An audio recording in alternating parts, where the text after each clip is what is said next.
Dans mon malheur, j'étais consciente d'être privilégiée. L'indemnité parlementaire dont je bénéficie m'a permis de pouvoir faire face aux différents restes à charge qui écrasent la majorité des femmes atteintes de ce cancer. Bonjour et bienvenue à l'Assemblée nationale. Aujourd'hui, à l'ordre du jour, il y a une proposition de loi sensible. Elle vise à améliorer la prise en charge des soins pour les patientes atteintes de cancer du sein. Actuellement, l'assurance maladie rembourse certains frais, mais pas tous. Les prothèses ou encore les tatouages restent à la charge de la patiente. Et parfois, la facture se monte à 1 400 € en moyenne. C'est beaucoup. La conséquence de cet état de fait, c'est que les patientes les plus précaires renoncent aux soins ou produits non pris en charge ou insuffisamment remboursés par l'assurance maladie. C'est le constat que fait le rapporteur du texte, le député communiste Yannick Monnet. Précisons que cette proposition de loi était initialement portée par Fabien Roussel, le secrétaire national du Parti communiste et ex-député. Elle avait été adoptée à l'Assemblée nationale en mai, mais entre-temps, il y a eu la dissolution. Cette fois, c'est la dernière étape pour ce texte très attendu par beaucoup de femmes. La séance est ouverte. À tout à l'heure. Monsieur le ministre, monsieur le président de la Commission des affaires sociales, chers collègues, notre groupe, avec ce texte fort, pose la question très précise, légitime et importante de la prise en charge intégrale des soins liés au cancer du sein par l'assurance maladie. À l'origine, cette proposition de loi résulte d'une promesse que notre ancien collègue Fabien Roussel, à l'initiative de ce texte, que je salue, et moi-même avons faite le 8 mars 2023 à des femmes en colère qui nous ont interpellés l'un et l'autre sur la situation terrible qui était la leur, ajoutant à la détresse de la maladie l'angoisse financière et les difficultés pour se soigner. Nous leur avons promis d'agir, de porter ce sujet à l'ordre du jour de nos travaux et qu'on n'entende plus à l'avenir, comme nous l'a confié une malade, que se soigner ou se nourrir, il faut choisir. Une femme sur 8 est touchée par le cancer du sein. Il ne concerne les hommes que dans 1% des cas. Alors que la maladie est diagnostiquée à 60 000 femmes de plus chaque année, on estime à 700 000 le nombre de femmes qui vivent avec un cancer du sein traité ou actif. C'est le cancer le plus fréquent et le plus meurtrier pour les femmes, puisqu'il tue chaque année plus de 12 000 d'entre elles. Parmi elles, beaucoup expriment des craintes de ne pas pouvoir assumer les dépenses non prises en charge, dont le niveau est variable, mais qui s'élèvent autour de 1 400 € en moyenne. L'assurance maladie parle de prise en charge intégrale du traitement, mais en réalité, il reste de nombreuses lacunes qui limitent en pratique l'accès aux soins et à la reconstruction après la maladie. La prise en charge spécifique des affections longue durée, parmi lesquelles figure le cancer, ne lève pas tous les obstacles financiers du parcours de soins. Les principales dépenses à l'origine du reste à charge sont certains produits et équipements non remboursés, mais indispensables, tels que gel, crème ou vernis à ongles, ainsi que les sous-vêtements post-opératoires adaptés. Il s'agit également des dépassements d'honoraires qui constituent le premier poste dans le reste à charge. Les forfaits et franchises, les frais de transport s'ajoutent aux dépenses engagées par les patientes pour les soins de support. Cette dernière appellation recouvre les consultations de diététique, les soins psychologiques, l'activité physique adaptée ou encore les séances de socio-esthétique. Alors que l'intérêt thérapeutique de ces soins fait l'objet d'un large consensus médical dans le traitement du cancer et à l'issue, et que l'efficacité de l'APA dans la prévention de la récidive a été démontrée scientifiquement, ni l'activité physique adaptée, ni les autres soins de support ne sont aujourd'hui pris en charge. Cancer des femmes, le cancer du sein se singularise par un reste à charge plus important que les autres types de cancers. À l'injustice de la maladie s'ajoute l'angoisse financière pour les patientes. Aussi, 15% des patientes qui renoncent à une reconstruction mammaire le font pour des raisons financières. Cette opération est rarement proposée dans le secteur public et les dépassements d'honoraires pratiqués dans le secteur privé peuvent atteindre des montants extrêmement élevés, allant jusqu'à 10 000 €. De telles situations sont d'autant moins acceptables qu'une ALD est souvent synonyme de baisse des revenus. Peu de personnes atteintes d'un cancer parviennent à maintenir leur niveau de vie. La maladie peut même les faire basculer dans la pauvreté. Selon la Ligue nationale contre le cancer, 1 personne sur 3 perd son emploi dans les 2 ans qui suivent le diagnostic. Il nous revient d'intervenir collectivement pour aider ces femmes. La maladie est en elle-même suffisamment éprouvante. Si nous adoptons ce texte, demain, l'article 1 de la loi garantira une prise en charge intégrale de l'ensemble des soins et dispositifs prescrits spécifiquement aux femmes dans le cadre d'un traitement pour le cancer du sein. En pratique, cela signifie des avancées très concrètes pour des milliers de femmes. D'abord, le tatouage de la plaque aérolo-mamellonaire, qui n'est pas pris en charge aujourd'hui dans la chirurgie reconstructrice après une ablation des seins, sera pris en charge s'il est réalisé par un professionnel de santé. Le renouvellement des prothèses mammaires, qui n'est pas pris en charge aujourd'hui, sera pris en charge. Les sous-vêtements adaptés au port des prothèses amovibles, qui ne sont pas pris en charge aujourd'hui, pourront l'être également. Ensuite, toujours au terme de l'article 1, l'oncologue devra informer systématiquement la patiente sur l'offre de soins de support disponible dans la région avant le début du traitement. L'article 1 instaure également un forfait dédié au financement des produits prescrits, mais qui ne sont aujourd'hui pas remboursables et qui pèsent lourd dans le budget des patientes. En pratique, il s'agit souvent des gels, crèmes, vernis adaptés à la sécheresse grave de la peau et pour prévenir la chute des ongles induite par les traitements. Les produits concernés et le montant du forfait seront précisés par arrêté. L'article 1 étend par ailleurs le dispositif existant du forfait global de soins post-traitement aux patients en traitement. En pratique, cela consiste en un forfait de 180 € permettant de financer des soins psychologiques, des séances de nutrition ou des séances d'activité physique adaptée. Aujourd'hui, les malades en cours de traitement n'y ont pas droit. Demain, oui, si nous adoptons cette loi. L'article 1 bis A prévoit en outre un rapport sur le sujet de la dermopigmentation, ce qui permettra de faire toute la lumière sur cette pratique et éventuellement d'assouplir les conditions de prise en charge intégrale à l'avenir. L'article 1 bis pose les jalons législatifs d'un plafonnement des dépassements d'honoraires des médecins qui pratiquent une reconstruction mammaire après mastectomie. Le niveau du plafond sera négocié dans la convention médicale entre l'assurance maladie et les médecins. Ce point constitue à lui seul une avancée majeure puisque ces dépassements d'honoraires représentent le premier poste dans le reste à charge. J'en profite pour rappeler que l'examen de cette proposition de loi en première lecture avait été l'occasion d'obtenir de la présidente de la commission de l'époque le lancement d'une mission d'information sur les dépassements d'honoraires, chose faite puisque cette mission va être confiée à la Cour des comptes et elle démarre fin du mois. Alors oui, c'est vrai que ce texte transpartisan est aussi un texte de compromis. L'article 1 ne prévoit plus d'exonération totale des forfaits, franchise, participation forfaitaire, forfait hospitalier et forfait patient urgence. Et la prise en charge intégrale des prothèses capillaires ne figure plus explicitement non plus dans le texte. Il est vrai aussi que les demandes de rapport qui figuraient à l'article 1 ter et 1 quinquesse ont été rejetées par le Sénat. Il est aussi vrai que les forfaits prévus à l'article 1 devront être à la hauteur des dépenses engagées par les patientes pour être satisfaisants et que les soins et dispositifs qui seront pris en charge devront figurer sur une liste prise par arrêté, ce qui suppose une réactivité du pouvoir réglementaire. Vous l'aurez compris, mes chers collègues, j'appelle de mes vœux une adoption conforme de ce texte. Et pour cette raison, je demanderai le retrait des 2 amendements. Nous avons travaillé en étroite collaboration avec les patientes tout au long de la procédure législative et l'ensemble des amendements adoptés en première lecture, que ce soit à l'Assemblée nationale ou au Sénat, ont été discutés avec les associations de patientes et chaque modification du texte a été approuvée par les patientes elles-mêmes. L'implication forte des patientes tout au long de la procédure législative gage de l'intérêt du texte pour les femmes qui vivent aujourd'hui avec la maladie, et c'est à cette implication forte que nous devons, j'en suis convaincu, le large consensus qui a pu dégager autour de cette loi, jusqu'à son adoption conforme à l'unanimité la semaine dernière en commission des affaires sociales en 2e lecture. Alors oui, nous aurions peut-être pu aller plus loin, aller plus vite, mais ce texte répond aux attentes très concrètes de 700 000 femmes qui vivent avec le cancer. Et pour elles, qui sont dans l'urgence, cette loi constitue une réelle avancée, une promesse tenue. Elle compte sur nous, collectivement, pour améliorer demain leur quotidien face à la maladie. Je vous remercie. Merci, monsieur le rapporteur. Monsieur le ministre, Madame la Présidente, Monsieur le Président de la Commission, Monsieur le rapporteur, chers collègues, le cancer du sein touche chaque année 60 000 Françaises. La prise en charge précoce permet un traitement efficace dans 87% des cas. Le dépistage par la mammographie gratuite et organisé dans chacun de nos départements n'est pas encore assez pratiqué. Dans ce domaine, nous devons faire beaucoup mieux.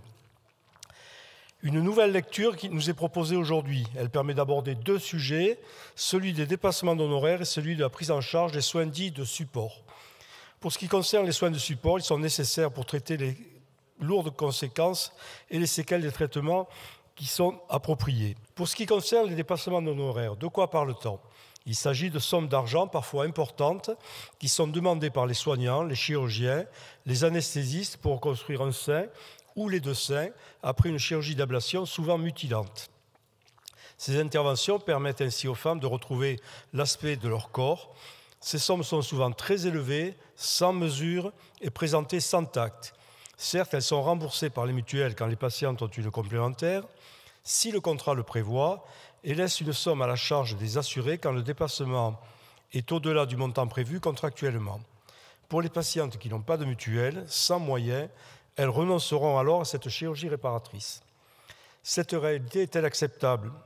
Que ce soit pour les cancers du sein, mais aussi pour d'autres pathologies cancéreuses, comme les cancers digestifs ou les cancers de la face. Pour les cancers du pancréas, après la résection chirurgicale, la reconstruction des voies digestives, biliaires et pancréatiques est difficile, longue, complexe, et pourtant réalisée en un seul temps chirurgical, car impossible de faire autrement. Selon le collectif Nos services publics, les dépassements d'honoraires restent de 27% du reste à charge moyen pour les patientes atteintes du cancer du sein, soit environ 1 400 €. Et selon l'adresse, 15% des femmes renoncent à la reconstruction mammaire, faute de moyens financiers. Quel mépris encore pour les femmes.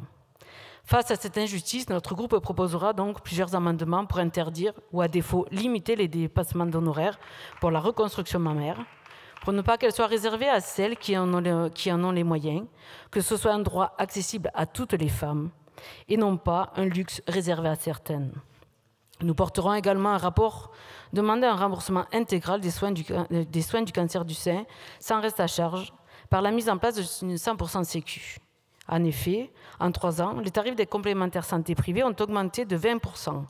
Leurs frais de gestion sont 7 fois plus importants que ceux de notre sécurité sociale. En avançant vers cette prise en charge à 100% par la Sécu, ce serait donc 5,4 milliards d'euros d'économies. Oui, collègues, c'est 5,4 milliards que nous pourrons réattribuer à la sécurité sociale, notamment pour le remboursement de l'ensemble des maladies dites féminines. En effet, derrière les campagnes d'Octobre Rose, quelles sont les avancées de votre gouvernement en matière de santé publique pour les femmes ? Endométriose, fibromyalgie, adénomiose, etc. et bien d'autres. La liste des maladies exclusivement féminines non remboursées par la sécurité sociale est longue et n'est pas suffisamment investie par le champ de la recherche scientifique. Notre Assemblée nationale doit davantage se saisir de ces enjeux, agir pour une prise en charge intégrale des soins et pour des congés maladies dits féminins. Alors, collègues, ce texte, bien qu'amoindri, représente une avancée pour les femmes. Mon groupe, la France Insoumise, le votera. Mais le combat ne s'arrête pas là. Aucune femme ne devrait avoir à choisir entre la santé et payer ses factures. Aucune femme ne devrait être abandonnée par notre système de santé. Continuons à porter la voix de ces femmes invisibles. Continuons à défendre le 100% Sécu. Continuons aussi à nous opposer aux causes de la multiplication des cancers comme les PFAS, les pesticides et les produits cancérigènes. Continuons à nous battre pour nous toutes. Je souhaiterais débuter mon propos en saluant 3 élus. D'abord, notre présidente, Yaël Braun-Pivet, qui, en ayant révélé avoir été atteinte d'un cancer du sein il y a quelques semaines, a fait preuve de courage. Elle a surtout participé à lever un tabou sur un sujet qui ne devrait plus en être un. Ensuite, pour Fabien Roussel, secrétaire national du Parti communiste, qui est à l'initiative de ce texte. Même s'il n'est plus député, je suis sûr qu'il est fier du chemin parcouru par sa proposition de loi. Enfin, pour monsieur le rapporteur, Yannick Monet, les femmes, je le sais, vous seront reconnaissantes dans quelques heures lorsque cette loi sera définitivement adoptée. Tant d'entre elles souffrent chaque année de ce cancer, peu importe leur âge ou leur condition de vie.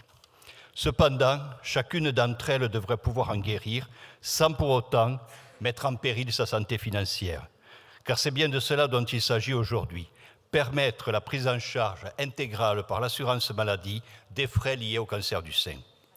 Comme en première lecture, nous, députés socialistes et apparentés, soutenons ce texte.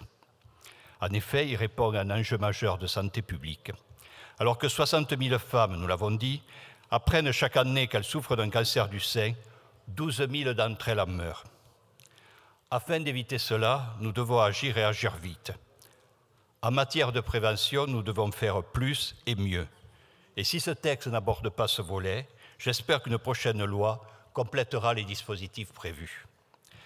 La droite sénatoriale a réduit la portée et l'ambition de ce texte.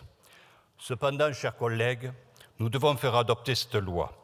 Un progrès, aussi infime soit-il, demeure une victoire. Là, des palabres parlementaires qui n'aboutissent pas toujours, nos concitoyens veulent des actes, surtout dans la période actuelle. Ils veulent des améliorations concrètes de leur vie quotidienne. Cette loi en permet plusieurs. En ouvrant de nouveaux droits, de nouvelles protections pour les femmes, car elle diminuera fortement le reste à charge pour les patientes. Nous pouvons collectivement nous en satisfaire et féliciter nos collègues communistes pour leur abnégation et leur sens du compromis. Nous aurions souhaité une prise en charge complète de tous les frais en lien avec ce cancer afin de contribuer à l'égalité dans l'accès aux soins. Cependant, nous ne souhaitons pas empêcher l'adoption conforme de ce texte car il y a urgence à agir. Nous n'avons donc pas déposé d'amendement afin que cette loi puisse entrer rapidement en vigueur. Nous voterons cette proposition de loi et je vous appelle, chers collègues, à en faire de même.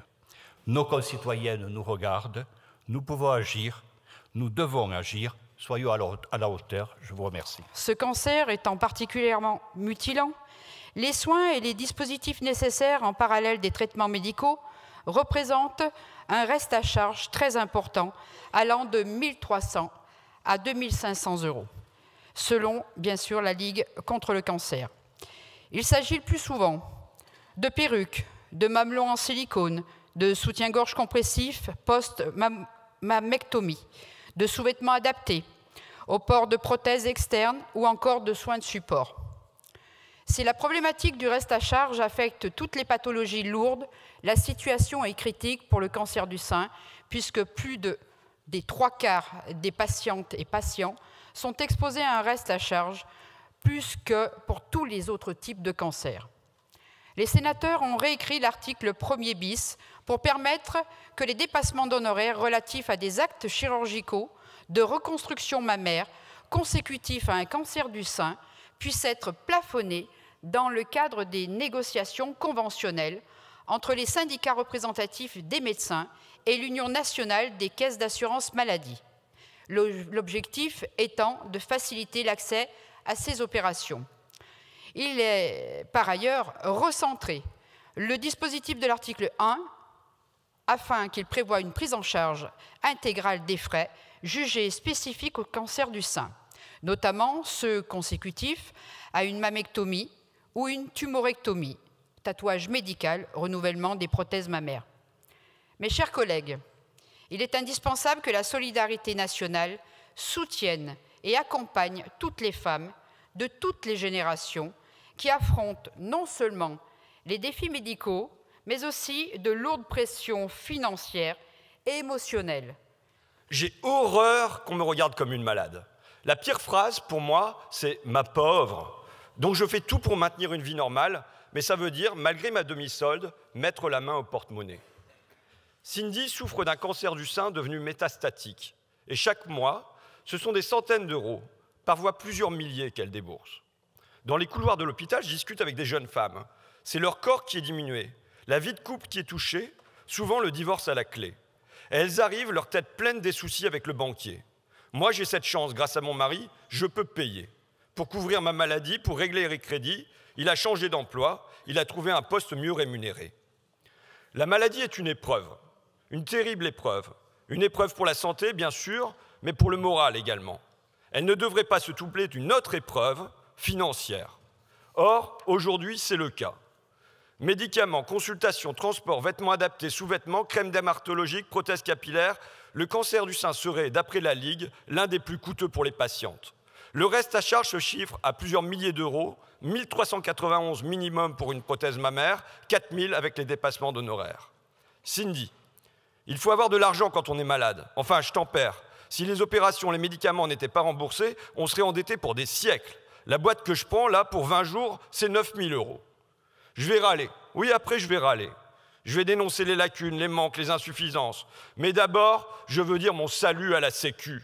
Merci à Ambroise Croizat et à ses amis. Merci à nos aïeux qui n'ont pas seulement repoussé l'occupant nazi, qui ont bâti cette formidable utopie, cette utopie concrète, ce rêve devenu réalité, la sécurité sociale. Sans quoi Cindy, les 60 000 Cindy qui chaque année souffrent d'un cancer du sein, elles ne seraient pas seulement ruinées, elles ne se soigneraient pas, elles ne survivraient pas. Et la sécurité sociale offre au moins une égalité devant ça, mais pas au-delà. Car il y a le reste, la peau qui brûle, les mains asséchées, les pieds abîmés et contre quoi il faut des lotions. Les bras qui gonflent, avec comme secours des manchons. L'acupuncture et le pédicure, la réflexologie et la sophrologie pour apaiser l'esprit. Les sourcils qui ne repoussent pas et qu'on se fait tatouer, le dessin aussi sur les seins implantés, le soutien-gorge et le maillot de bain, ce sont bien souvent des soins prescrits, recommandés par le médecin. Des soins pourtant dits de confort. C'est une bataille budgétaire, financière qu'il nous faut mener aujourd'hui ici, mais aussi une bataille de vocabulaire. Pourquoi ces remboursements sont-ils atténués? Pourquoi ces traitements qui ne sont pas couverts, ou mal, ou si peu? Parce que les mots sont aussi atténués, ils sont euphémisés. On parle de soins de support, soins oncologiques de support, la kiné, le sport, la psychologue, le diététicien. Mais est-ce que ce sont des soins ou non?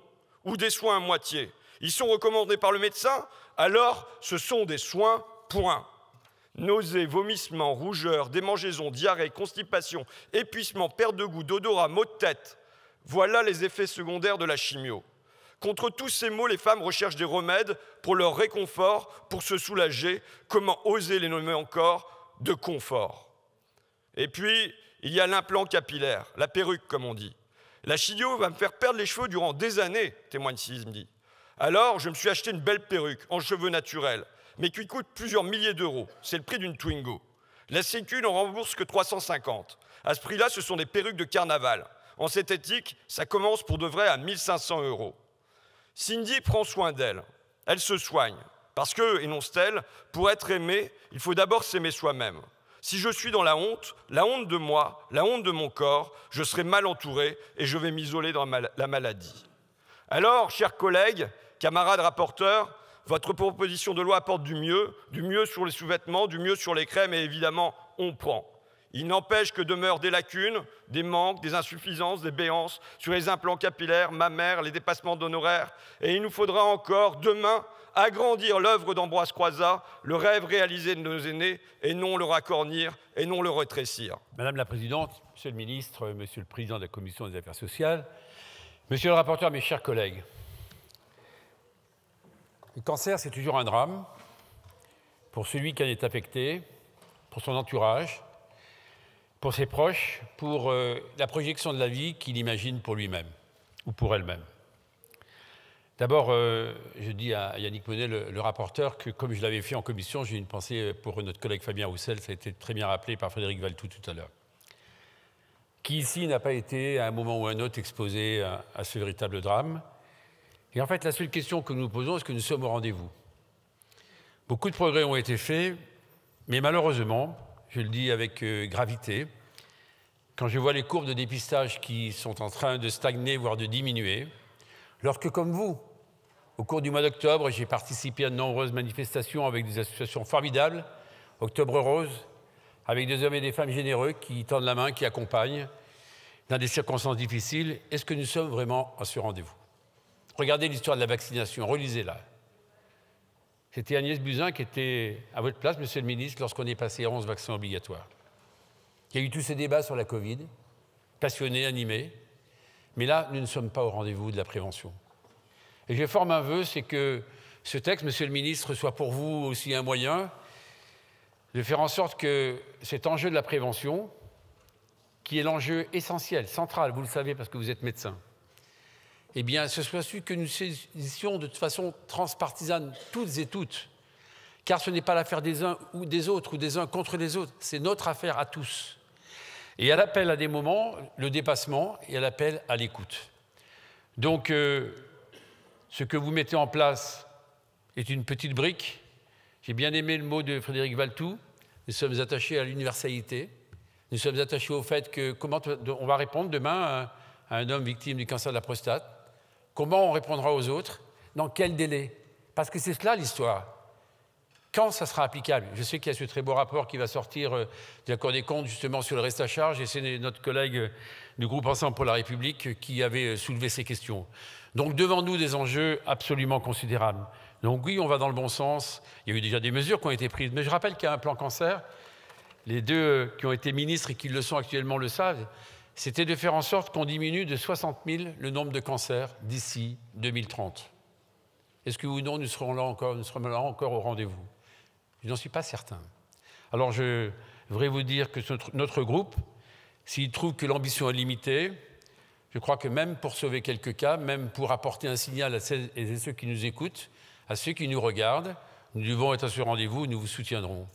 Mais nous ne pourrons pas rester comme nous le sommes. Ou alors, notre voix serait sans importance. Et elle doit l'être si on pense à eux. Merci. Nous saluons les avancées concrètes portées par cette proposition de loi qui répond aux besoins spécifiques des patientes atteintes de cancer du sein.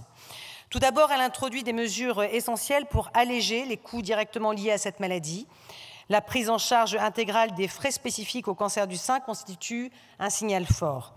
Cela inclut par exemple la couverture complète des actes de tatouage médical pour les femmes ayant choisi de ne pas procéder à une reconstruction chirurgicale ou encore le renouvellement des prothèses mammaires. Les sous-vêtements adaptés au port de prothèses mammaires amovibles bénéficieront également d'une prise en charge intégrale. Ce sont des avancées concrètes qui font une réelle différence dans le quotidien des patientes. Cette proposition de loi crée également un forfait spécifique pour couvrir certains produits non remboursés aujourd'hui, tels que les crèmes et cosmétiques validés par les autorités sanitaires. Nous tenons également à souligner l'élargissement du dispositif de parcours de soins global. Ce dernier inclut désormais les patients en traitement actif pour un cancer et prévoit un parcours de soins renforcé, spécifiquement pour les patientes atteintes de cancer du sein. L'amélioration de l'accès aux soins de support tels que l'activité physique adaptée, le soutien psychologique, la nutrition s'inscrit dans cette démarche. Ces services, aujourd'hui financés par un forfait de 180 €, nécessitent cependant un ajustement par voie réglementaire pour répondre aux besoins réels des patientes. Une autre avancée réside dans la possibilité de plafonner les dépassements d'honoraires pour les actes de reconstruction mammaire.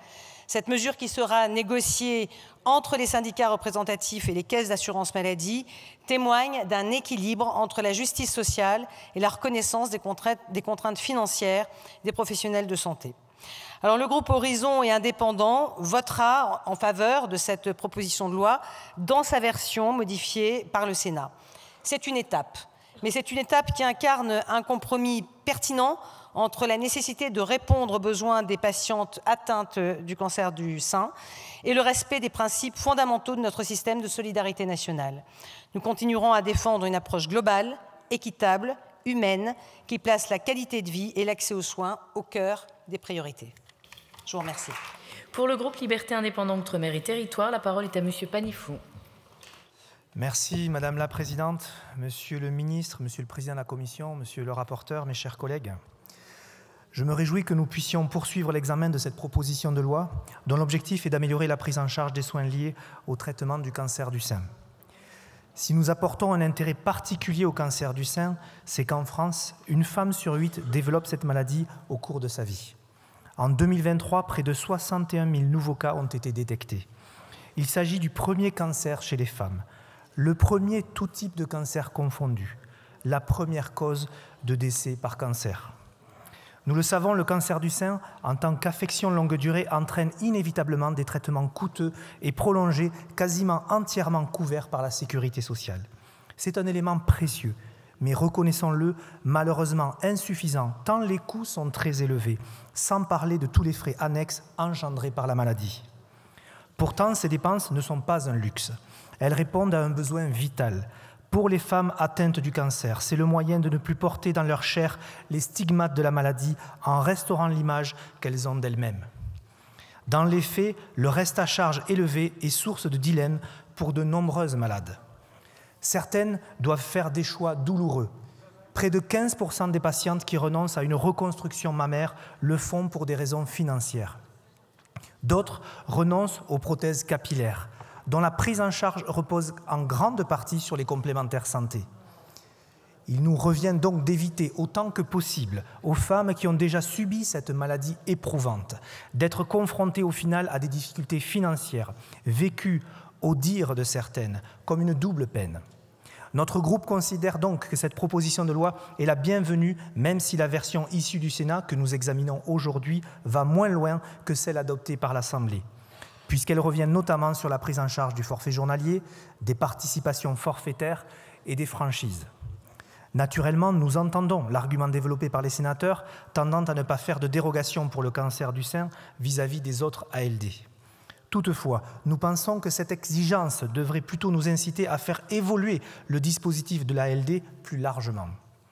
De la même manière, l'exclusion des dépassements d'honoraires d'une prise en charge intégrale est compréhensible, afin de ne pas les encourager et les voir finalement peut-être augmenter. Reste à savoir si leur inclusion au sein des négociations conventionnelles suffira véritablement à les plafonner. Car ces derniers ne doivent pas être sous-estimés dans le renoncement de nombreuses femmes. C'est le cas notamment dans certains déserts médicaux où les patientes n'ont d'autre choix que de se tourner vers des établissements de santé à but lucratif, ce qui les expose à de lourds restes à charge. De même, les assurés doivent supporter le coût de soins et de prestations qui ne sont pas pris en charge par la sécurité sociale. Il en va ainsi des soins de support, qu'il s'agisse de la consultation d'un psychologue, d'un diététicien ou de la pratique d'une activité physique adaptée par exemple. Pourtant, l'efficacité de ces soins pour éviter les rechutes fait l'objet d'un large consensus scientifique, notamment dans les cas du cancer du sein. Alors, certes, nous nous réjouissons que le gouvernement ait proposé une évolution pour ouvrir le parcours de soins global post-cancer avant la fin de la phase du traitement actif. C'est un premier pas pour améliorer le suivi post-traitement qui est primordial pour la rémission et la guérison. Toutefois, il est évident que cela doit impérativement passer par un rehaussement du forfait, aujourd'hui à 180 €, faute de quoi cette évolution restera vaine. Aucun patient ne devrait se retrouver en difficulté financière du fait de sa maladie ou, comme c'est trop souvent le cas pour les femmes atteintes du cancer du sein, avoir à renoncer à des modalités thérapeutiques pour des raisons financières. C'est pourquoi nous soutiendrons cette proposition de loi et les mesures qu'elle prévoit. Elles sont aussi utiles que nécessaires pour alléger le fardeau qui pèse sur de trop nombreuses femmes. Je vous remercie.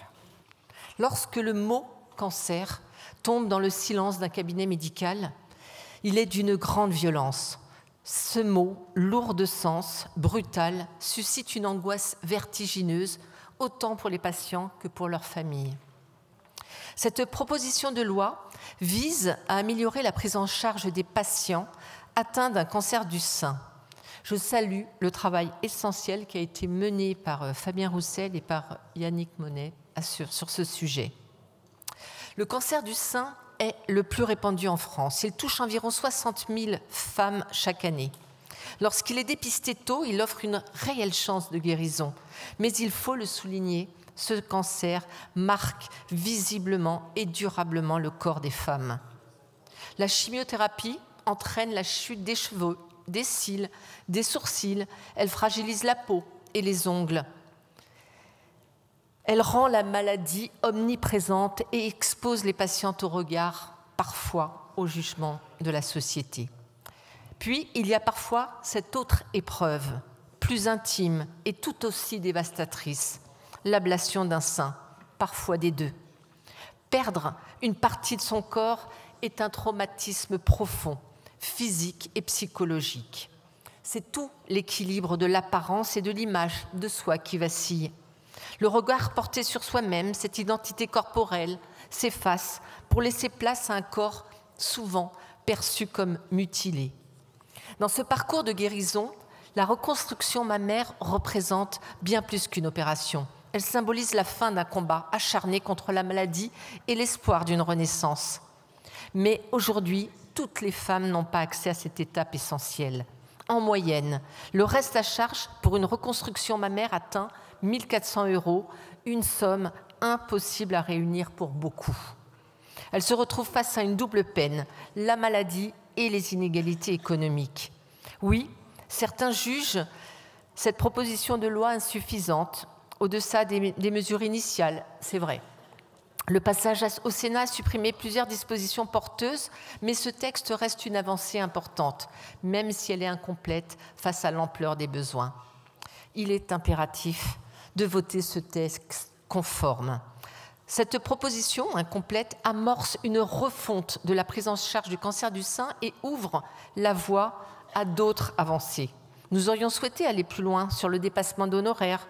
Néanmoins, ce texte permettra d'engager des négociations entre les syndicats de médecins et l'assurance maladie pour plafonner le dépassement lié à la reconstruction mammaire après un cancer. Cela constitue un premier reste à charge pour les patientes, rappelons-le.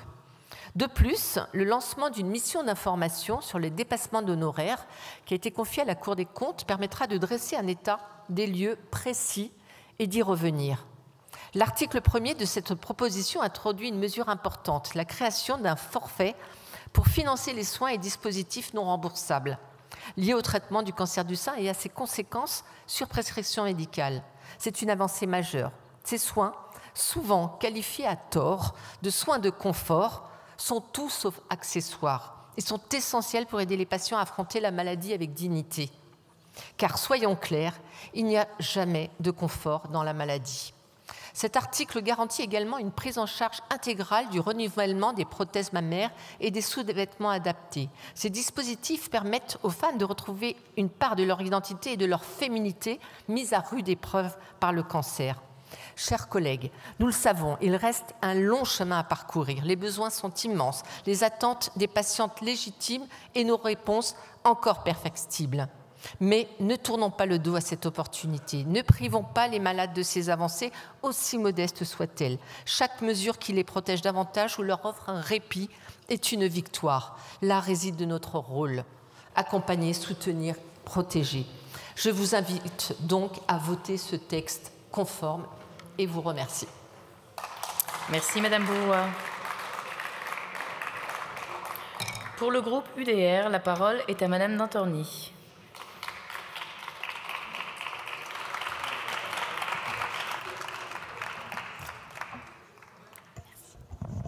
Madame la Présidente, Monsieur le Ministre, Monsieur le Président de la Commission, Monsieur le rapporteur, chers collègues, notre système de santé repose sur un principe fondamental, garantir à chacun l'accès aux soins, indépendamment de sa situation financière ou de son état de santé.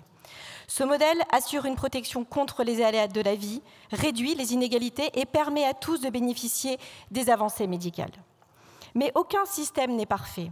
Malgré une couverture ambitieuse, des manques persistent. La proposition de loi dont nous débattons ce soir s'attaque à l'un de ces angles morts, le reste à charge des patients atteints du cancer du sein. Officiellement, ces patientes bénéficient d'une prise en charge intégrale grâce au régime des affections longue durée.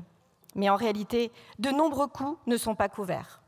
Prothèses capillaires, soins esthétiques, suivi psychologique, accompagnement diététique, activités physiques adaptées, consultations spécialisées hors nomenclature, dépassement d'honoraires, transport. La liste des frais restant à la charge des malades est longue. Pour beaucoup, ces dépenses représentent des milliers d'euros. Certaines patientes, faute de moyens, renoncent à des soins qui amélioreraient leur qualité de vie et favoriseraient leur guérison. Cette situation crée une inégalité criante. Selon une étude de la Ligue contre le cancer, plus de la moitié des femmes de moins de 40 ans atteintes d'un cancer du sein s'inquiètent pour leur budget. Celles issues des milieux modestes subissent donc une double peine, la maladie elle-même et les contraintes financières qui l'accompagnent. Ce n'est pas acceptable. C'est pourquoi cette proposition de loi vise à supprimer les franchises, participation forfaitaire et forfait journalier pour ces patientes, tout en garantissant une prise en charge intégrale des soins de support et des dispositifs nécessaires. Cette proposition de loi est indispensable. Elle répond à une urgence. Elle a été adoptée à l'unanimité en première lecture à l'Assemblée nationale et au Sénat, ce qui témoigne d'un consensus rare sur la nécessité d'agir. Aussi, le groupe UDR votera résolument pour cette proposition de loi. Mais cet effort, aussi légitime soit-il, doit nous amener à une réflexion plus large. Notre système de santé est l'un des plus généreux au monde, c'est une chance, mais c'est aussi un luxe qui repose sur un équilibre fragile. L'assurance maladie accumule un déficit préoccupant. Chaque nouvelle dépense, même justifiée, alourdit un modèle qui peine déjà à se financer.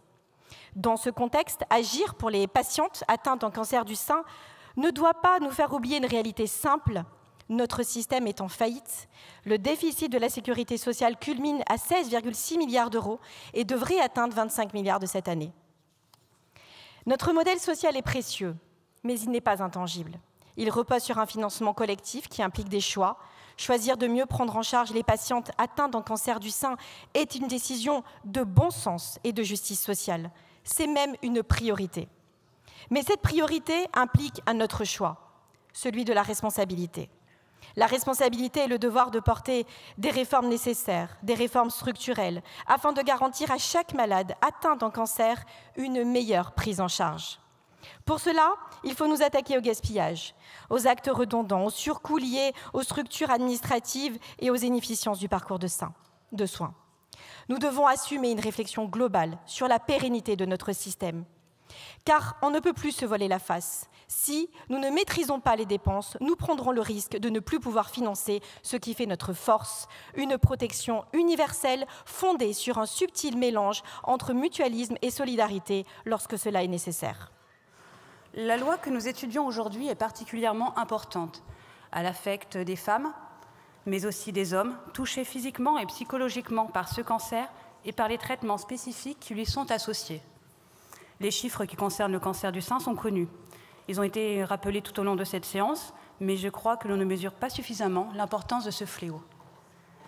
Lorsque les statistiques indiquent qu'une femme sur 8 contracte le cancer du sein, cela veut dire qu'une femme sur 8 dans cet hémicycle est susceptible d'être touchée par cette maladie. Une femme sur 8 dans notre entourage ou dans notre famille pourrait faire partie des 61 000 nouveaux cas qui sont dépistés chaque année et qui ont fait de la France le pays avec le plus haut taux d'incidence au monde en 2022. La lutte contre le cancer du sein est donc un véritable enjeu national. Dans ces conditions, cette proposition de loi n'est pas superflue. Elle est absolument nécessaire. Et il nous appartient à nous, législateurs, d'accompagner au mieux nos compatriotes dans la souffrance afin qu'à l'enfer du cancer, nous ne rajoutions pas le fardeau des restes à charge et des contraintes administratives. Lors de l'examen de cette proposition de loi en mai dernier, nous avions certes soulevé des préoccupations quant au contenu du texte, mais beaucoup de ces réserves ont finalement été levées grâce, entre autres, au vote du groupe Rassemblement national qui a fait évoluer positivement le texte initial. Cependant, toutes nos propositions n'ont pas été entendues et je le déplore. Ainsi, je m'interroge, pourquoi le tatouage tridimensionnel définitif de l'aréole n'est-il pas intégré dans cette loi? Ne devrait-il pas être financé pour aider les patientes à se reconstruire, aussi bien physiquement que psychologiquement, après une reconstruction mammaire post-mastectomie? Aujourd'hui considéré comme non médical, ce tatouage en 3D n'est pas remboursé par l'assurance maladie. Autre sujet, qu'en est-il de l'accès à des transports adaptés pour les femmes sortant de radiothérapie ou de chimiothérapie? Comment se fait-il qu'encore aujourd'hui, certains médecins imposent à leurs patientes d'utiliser des transports partagés malgré tous les effets secondaires qu'elles subissent? Enfin, pourquoi n'est-il jamais question des dispositions qui permettraient d'alléger les contraintes administratives pour l'obtention des bons de transport? Ne devrait-on pas étudier la possibilité de créer un bon unique entre le domicile et l'hôpital durant la totalité du traitement du cancer du sein? Ou bien la possibilité d'automatiser ces bons de transport durant les périodes de traitement par radiothérapie ou par chimiothérapie? Malgré la pertinence de nos propositions et de tous nos efforts pour les inclure dans ce texte, aucune d'entre elles n'a finalement été conservée durant le processus législatif. En seconde lecture, la règle de l'entonnoir s'est même chargée de les en écarter définitivement. Il est pourtant impératif que cette loi soit la plus exhaustive possible si nous voulons vraiment améliorer la situation des patients. Mais devant l'ampleur du phénomène, nous ne pouvons pas non plus nous contenter d'accompagner hypocritement ceux que nous aurions dû protéger plus tôt. Nous devons surtout combattre le mal à la racine. Je parle ici évidemment de la prévention, qui est totalement absente de ce texte, alors que nous devrions nous en préoccuper en priorité. Si nous voulons protéger réellement nos concitoyens les plus fragiles, il est urgent de concentrer nos moyens sur le dépistage, et en particulier sur les tranches d'âge auxquelles les femmes ont le plus de chances d'être affectées. Les chiffres de Santé publique France indiquent 2 tranches d'âge, au cours desquelles l'incidence du cancer du sein augmente en flèche. C'est sur ces 2 tranches d'âge, en priorité, que nos efforts doivent être portés. La première se situe entre 40 et 50 ans et l'autre entre 60 et 70 ans. La tranche des 60-70 ans bénéficiant déjà du programme de dépistage organisé, généralisé, pris en charge à 100%, il est nécessaire d'étendre aujourd'hui notre dispositif national aux femmes âgées entre 40 et 49 ans. À cet âge, non seulement le taux d'incidence du cancer augmente drastiquement, mais en plus les traitements sont plus efficaces et les chances de guérison sont plus élevées. Cette ouverture de droit permettrait de déceler de manière plus performante les 20% du cancer du sein qui se développent avant 50 ans. Nous devons permettre aux femmes qui en sont écartées de bénéficier à leur tour de dispositions favorables afin de dépister plus rapidement et plus efficace le cancer. C'est la raison pour laquelle nous avons souhaité en mai dernier et encore aujourd'hui intervenir pour porter ce sujet dans l'hémicycle en faveur de cette loi. C'est la raison pour laquelle j'ai également interpellé le gouvernement via une question écrite publiée pas plus tard que ce matin, afin d'ouvrir enfin des droits à cette tranche d'âge particulièrement vulnérable. Aussi, au nom du groupe Rassemblement National, je tenais à vous remercier, Monsieur le ministre Neuder, tant pour votre réactivité que pour avoir répondu à nos attentes ce soir. Pour conclure, cette proposition de loi est certes nécessaire, mais elle ne suffira pas à traiter le problème dans le fond. S'il est souhaitable d'accompagner financièrement nos compatriotes victimes du cancer du sein, il est surtout indispensable de traiter ce problème en amont.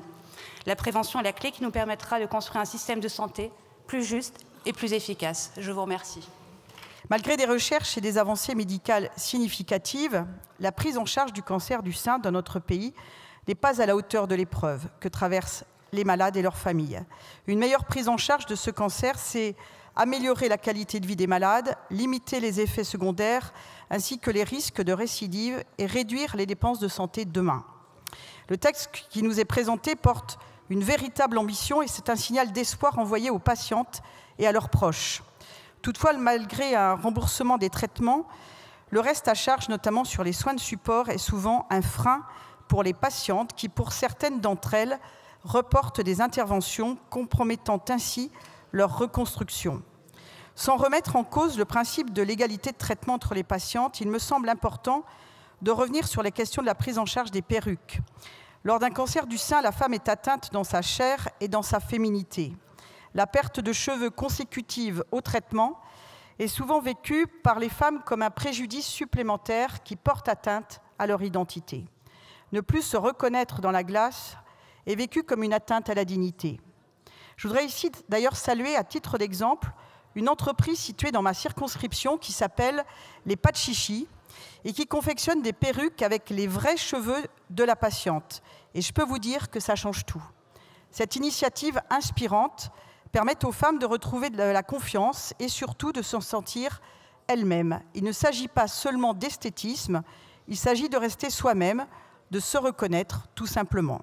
Simplement quelques mots pour peut-être simplement rappeler au rapporteur et le remercier pour son travail, de rappeler le travail de Fabien Roussel qui a été initié et qui a été poursuivi.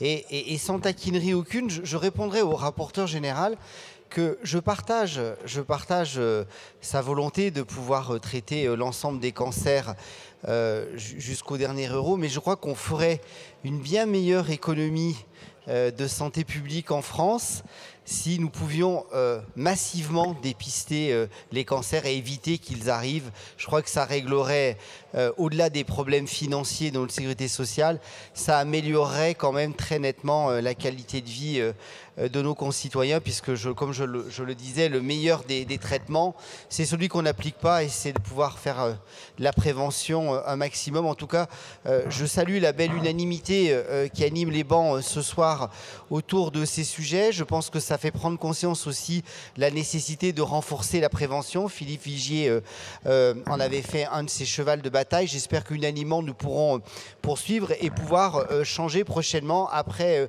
les avis de la Haute Autorité de Santé, de pouvoir rapidement changer les règles sur le dépistage du cancer du sein pour le faire plus précocement et pour le faire aussi de façon stratifiée dans les populations fortement à risque, puisqu'on sait que bon nombre de femmes, et malheureusement dans leur hérédité, ont plus de cancer du sein que dans d'autres familles. Donc il nous faut une campagne de dépistage plus stratifiée sur le risque et sur des âges moins importants, afin de pouvoir dépister plus et soigner mieux. Je vous remercie. Merci, Monsieur le Ministre.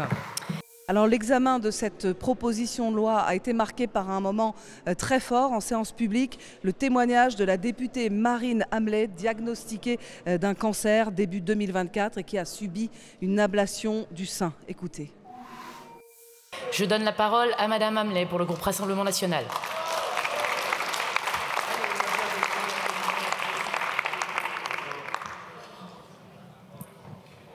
Je vous remercie, Madame la Présidente. Chaque jour en France, 164 femmes sont diagnostiquées d'un cancer du sein et savent qu'elles ont désormais une épée de Damoclès au-dessus de leur tête. Qu'elles vont devoir s'engager dans un combat long, éprouvant, aussi bien moralement que physiquement, avec des peurs et des incertitudes. celle de ne pas savoir si elles vont s'en sortir. Une seule certitude les accompagne, celle de garder à vie des séquelles, si on a la chance de pouvoir la poursuivre. Je suis l'une de ces femmes. Au début de l'année 2024, j'ai été diagnostiquée d'un cancer du sein. Je connais cette peur qui vous prend aux tripes, la peur de devoir abandonner ses enfants et ceux qui nous sont chers. Avec tout de suite une première question qui vous vient à la tête. Pourquoi moi ? Je savais qu'un long combat débutait et j'étais déterminée à le mener. De longues et éprouvantes séances de chimiothérapie qui vident de toute énergie, qui impactent la vie de famille, la vie professionnelle, le quotidien.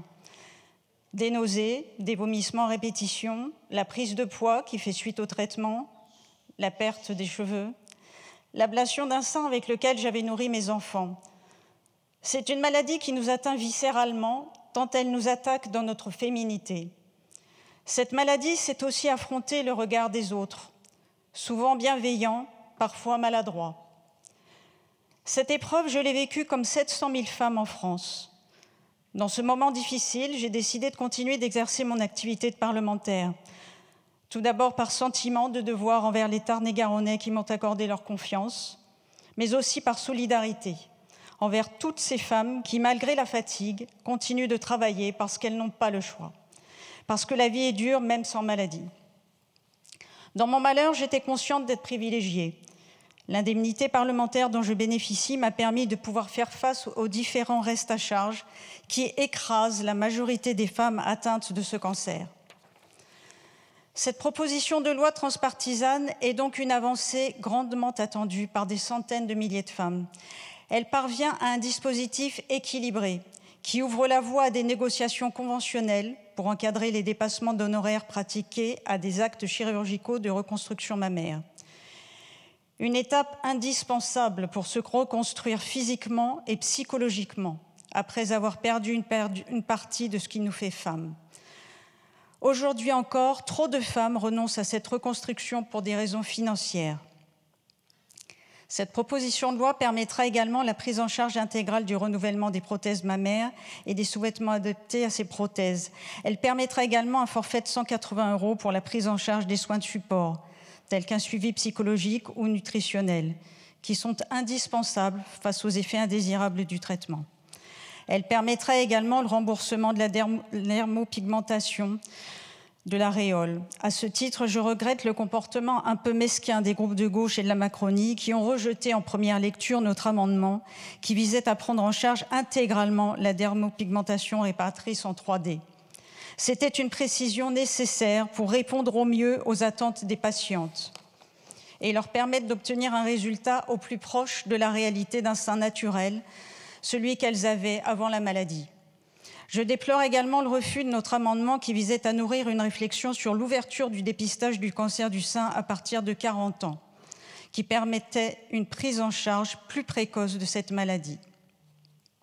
Je pense qu'une réflexion mérite d'être menée pour assurer une meilleure offre de soins sur l'ensemble du territoire. Les déserts médicaux auxquels sont confrontés la ruralité et les outre-mer sont susceptibles de retarder le dépistage de ces cancers. Quand Paris dispose d'environ 234 médecins généralistes et autant de spécialistes pour 100 000 habitants, le Tarn-et-Garonne en dispose de moitié moins. Et pour Mayotte, ce nombre descend à 49 pour 100 000 habitants. La lutte contre le cancer du sein, c'est aussi une lutte contre l'insécurité médicale qui touche la ruralité et les outre-mer. Ces précisions étant faites, et parce que ce projet de loi améliorera indéniablement le quotidien de centaines de milliers de femmes touchées par cette maladie, le groupe Rassemblement national se prononcera en faveur de cette proposition de loi. Je vous remercie. Je vous remercie, Madame Amlot.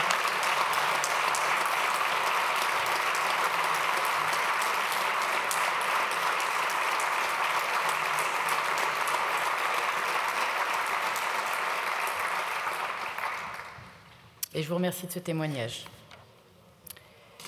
Je vous propose de voter sur ce texte par scrutin public.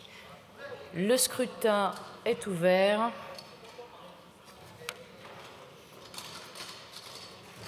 Le scrutin est clos. Voici les résultats du scrutin. Votant 141, exprimé 141, majorité 71, pour 141, contre 0. L'Assemblée nationale a adopté à l'unanimité. Voilà, adopté à l'unanimité et définitivement ce texte pour offrir une meilleure prise en charge aux femmes atteintes d'un cancer du sein. Moment assez rare dans une assemblée morcelée. Une mobilisation transpartisane a permis d'adopter ce texte très attendu par beaucoup de femmes. Il vise une prise en charge intégrale du renouvellement des prothèses ou encore des tatouages, mais aussi un encadrement des dépassements d'honoraires des médecins qui pratiquent les reconstructions. C'est la fin de cette séance. On se retrouve très vite pour voir ou revoir un autre grand moment parlementaire. À bientôt sur LCP.